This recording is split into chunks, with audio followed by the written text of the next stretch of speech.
right, so I'm going to try to make these as organized as possible. The first video was an introduction.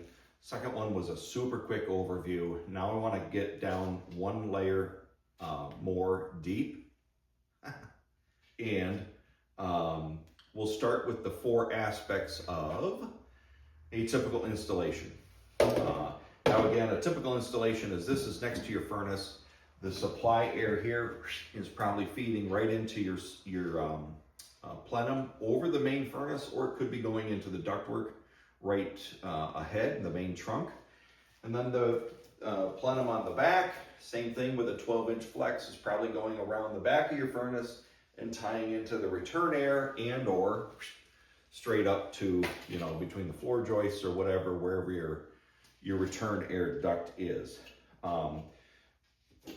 If you don't have that scenario, we do a lot of installs where it's self-ducted, meaning this is the only source of heat, or there could even be a backup electric heater, which we'll talk about in another video. Then you won't have dampers, but most people are going to have dampers. So this is our butterfly damper that comes with the machine. Whether you see it or not, it's on top of your machine. Again, in a self-ducted, there would be no reason to add this. We probably saved you and ourselves some money and time by not installing it. But this collar, or this damper, fits right on top of the machine. So this is a mechanical overview. The damper fits on top of the machine, and then we also add, I like passive dampers. Some installers use like zone dampers, which is just overkill in my opinion. But I like a passive louvered damper, typically a 16-16, 18-18, 20-20, or a 24-24, which is pretty rare. But that will be in either flat or angled somehow in your supply air on your furnace. So if I'm the furnace, there'll be a damper maybe right here. This duct comes over, ties in right where my head is. And so this damper is isolating our machine from the furnace. This damper is isolating the furnace from our machine. So they can run independently of each other, or they can run together.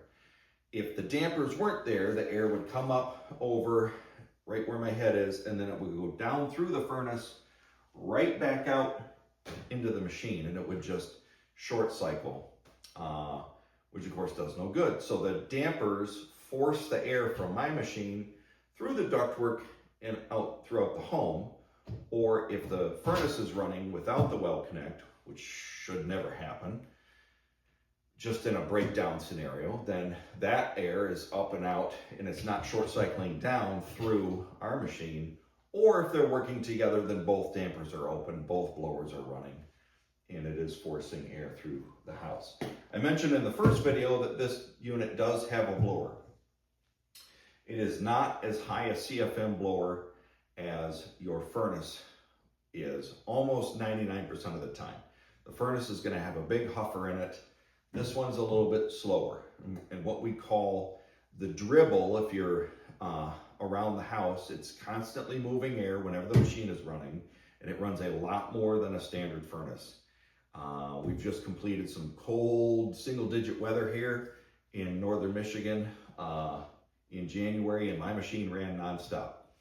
I've got the bigger machine in my house, so that's fine. The more it runs, the more propane or fuel oil or electric resistance you are saving.